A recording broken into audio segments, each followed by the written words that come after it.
Olá, querido. Que bom que você chegou por aqui no nosso podcast. Esse é um projeto que nós estamos desenvolvendo, um projeto para ajudar as pessoas através da palavra de Deus. E o tema de hoje fala sobre adoração.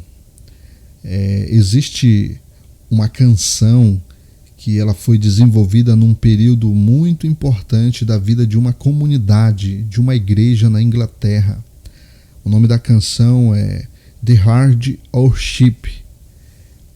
Ela foi composta por Matt Redman, um líder de louvor da Inglaterra, que viveu o momento em que o seu pastor ele ensinava sobre adoração. Ele dizia aos membros que adoração não é apenas cantar, não é apenas tocar um instrumento. E ele fez algo muito interessante nessa ocasião. Ele disse aos seus membros que por um período de tempo eles não iriam entoar nenhuma canção. Eles iriam aprender o significado da adoração de outras maneiras. E durante esse tempo de quebrantamento, Deus moveu o coração desse homem que escreveu essa canção, que compôs essa canção clássica no seu tempo, e ela foi regravada por muitos outros artistas depois. E a temática, o título dessa canção, Coração da Adoração. E eu quero ler um trecho dessa canção que diz assim: estou voltando ao coração da adoração, e é tudo sobre você, é tudo sobre você, Jesus. Sinto muito, Senhor, pela coisa que eu fiz. Quando é tudo sobre você, é tudo sobre você, Jesus. Em Apocalipse, no capítulo 22, o versículo 9, há duas palavras bem positivas. Há dois comandos aqui. No final desse versículo 9 diz: adore a Deus. Esse texto ele me faz lembrar em João, no capítulo 4, aquele encontro maravilhoso que a mulher samaritana vai ter com Jesus à beira de um poço, quando ela vai buscar água para saciar a sua sede, e ela vai encontrar a água viva ali. Mas falando sobre a adoração, nós encontramos aqui uma única vez na Bíblia que nos é dito que Deus busca alguma coisa de seus filhos. Todas as coisas que nos dizem que o Pai está buscando aqui nessa ocasião, nesse texto de João 4, é a verdadeira adoração. Mais do que a nossa riqueza, os nossos títulos, as nossas propriedades, mais do que o nosso conhecimento secular desse mundo, mais do que o nosso conhecimento filosófico, científico, Deus, ele busca em nós a verdadeira adoração. João 4 registra uma conversa que Jesus teve com essa mulher em um poço. Ele aproveitou para compartilhar então esse momento maravilhoso, transformador na vida dessa mulher. Falando sobre o texto, no versículo 23 ao versículo 24, vai falar sobre adoração em espírito e em verdade. Jesus, ele anseia por uma nova era de adoração. O texto nos diz assim: mas vem a hora, e já chegou, em que os verdadeiros adoradores adorarão o Pai em espírito e em verdade, porque são os adoradores que o Pai procura. Deus é espírito, e importa que os seus adoradores o adorem em espírito e em verdade. Aqui nós vamos quebrar, de certa forma, esses versículos em suas fases importantes, e eu quero chamar um pouco da sua atenção para nós falarmos sobre esse tempo, essa era, esse ciclo, essa fase que Jesus está falando aqui na parte A do versículo 23 desse capítulo 4 de João. Ele fala sobre um tempo, está chegando E de repente Jesus muda a frase e diz assim: e já chegou. Ele faz uma afirmação. Eu fico imaginando o olhar daquela mulher quando Jesus começa a fazer essa afirmação. Jesus está inaugurando um novo tempo, a chegada do reino, seguindo a liderança de João Batista, que proclamava no deserto, batizava no deserto. Jesus começou o seu ministério pregando, anunciando o reino. Chegou a hora, o reino de Deus está próximo. Arrependam-se e creiam nas boas novas. Marcos capítulo 1, versículo 15 vai registrar isso. Com Jesus vem o reino de Deus. Há muito profetizado. Está presente agora com ele.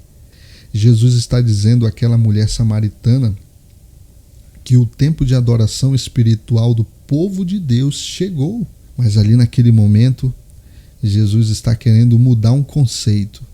Jesus está querendo mudar algo que foi colocado com pensamentos humanos, com ideias humanas que estavam oprimindo aquele povo. Os samaritanos, eles, depois da morte do rei Salomão, a Bíblia vai narrar para nós uma série de acontecimentos ali onde as tribos se dividiram. Houve grandes tomadas de decisão, até que parou nessa ocasião em que os samaritanos ergueram um templo, ergueram um outro sacerdote, e ali, sabe o que acontece? Gera uma briga de raça, de cultura. Há um bloqueio, há uma barreira ali. Por isso que a mulher samaritana, ela vai dizer a Jesus que Deus está em Samaria. A presença de Deus é lá. E Jesus, ele vai falar sobre os verdadeiros adoradores. Os verdadeiros adoradores que adoram ao Pai em espírito e em verdade. E aqui no Evangelho de João, frequentemente, nós vemos esse adjetivo verdadeiro no sentido de pertencente ao ser real, genuíno, autêntico.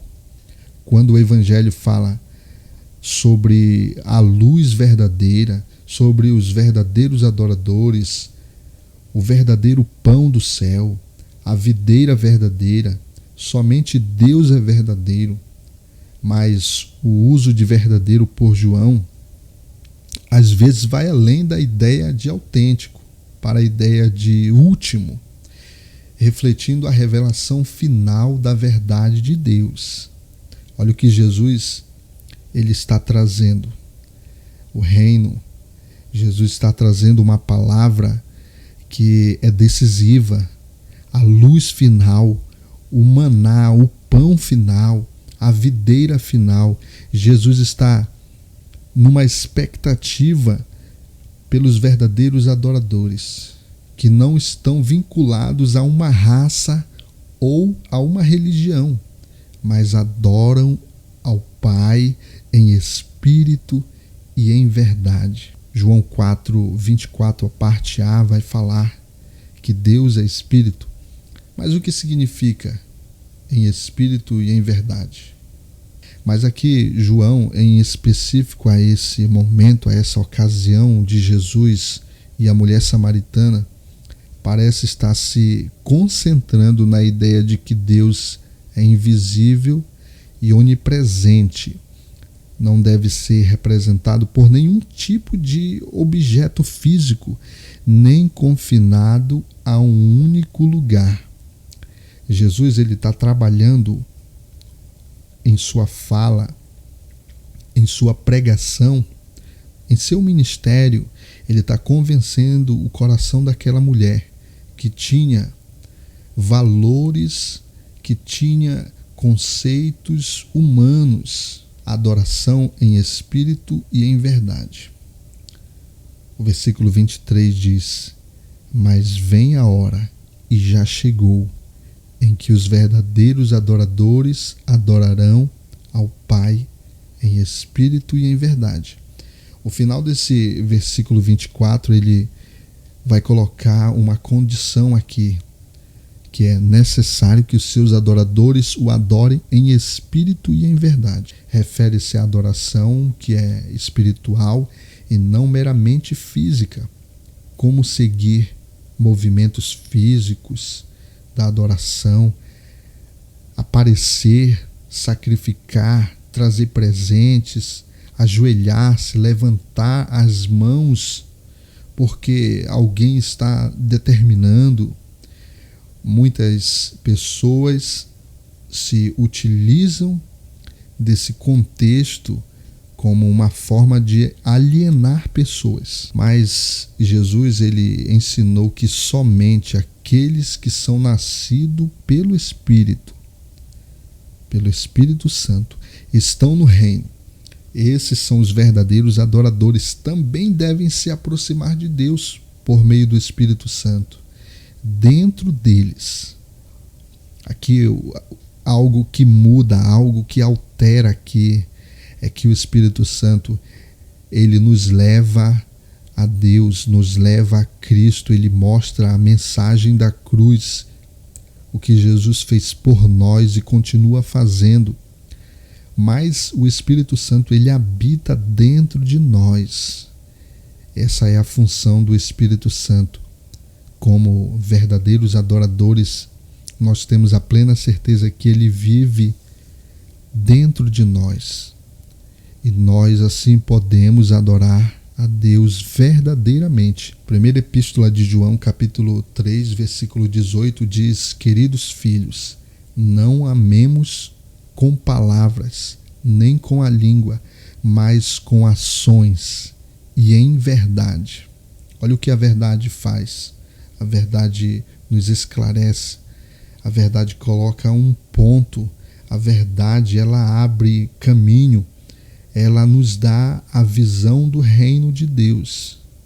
É bem possível para nós crentes nos reunirmos em muitos cultos, em muitos lugares, em muitas ocasiões, em nossas devoções diárias, e de repente alguém seguir apenas movimentos, seguir apenas padrões humanos, seguir as chamadas modinhas que vêm e passam como uma chuva temporã, não como uma chuva seródia que permanece, que traz algo mais. Para ser um verdadeiro adorador, o Pai procura aquele que de fato já alcançou essa verdade, que já abriu o seu coração. E devemos entrar em adoração pelo Espírito Santo. O Espírito Santo aqui, ele nos ajuda a compreender a maneira que nós devemos adorar a Deus, com o nosso coração e intenção voltados para Ele.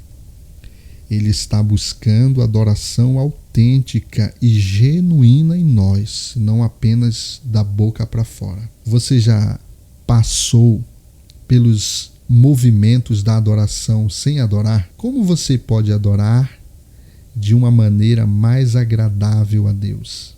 Fica essa pergunta para nós refletirmos. E Jesus vai fazer um fechamento aqui nesse texto para essa mulher samaritana. A partir do versículo 25, ele vai dizer: eu sou o Cristo. Jesus é aquele que traz à mulher algo que ela ainda não tinha ouvido. Até então ela só ouvia confrontos, brigas, disserções, ameaças. A mulher não ouvia nada sobre a essência da adoração. A mulher disse: eu sei que o Messias, chamado Cristo, está vindo. Quando ele vier, ele nos explicará tudo. E aí Jesus, no versículo 26, vai dizer assim: eu que falo com vocês, sou ele. Jesus está falando dele mesmo ali. Essa mulher está sedenta, está começando a entender a profunda necessidade de salvação e plenitude. E Jesus, é a sua resposta. Aqui há uma flexibilidade, há uma preparação que Jesus faz no coração dessa mulher. Perceba que o texto ele narra muitos momentos, mas Jesus é aquele que chega para esclarecer os pensamentos, para trazer a verdade, porque ele é a verdade. Aqueles que adoram a Deus, adoram em espírito e em verdade.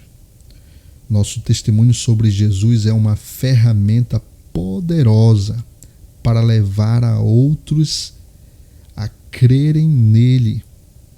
Muitos dos samaritanos daquela cidade creram nele por causa do testemunho da mulher.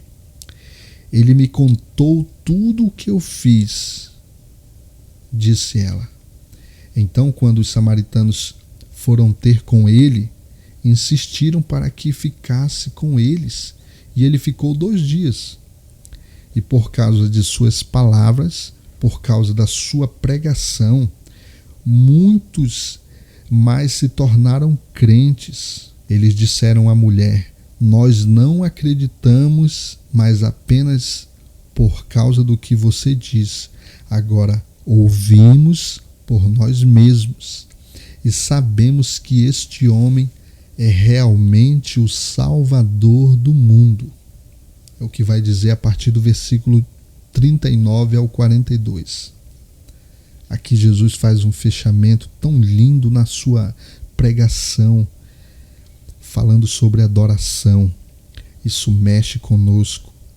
Isso vai falar no profundo do nosso coração. Aquilo que Deus tem depositado em nós, através do louvor, através do instrumento, através do que nós fazemos a Deus, ao Filho de Deus, essa verdade que nós entoamos em canções, que nós proclamamos através da adoração. É convidar o povo a adorar a Deus, é se colocar de joelho diante de Jesus Cristo e se deixar ser usado como um vaso nas mãos dele. Nós somos apenas vaso, ele é o oleiro, ele quer te usar. Creia no poder de Deus, creia na graça de Deus para a sua vida. Que Deus permaneça aí com você e que você venha, através do seu ministério, proclamar o reino de Deus, anunciar ainda mais as verdades bíblicas sobre a pessoa de Jesus, porque a nossa adoração é tudo sobre ele.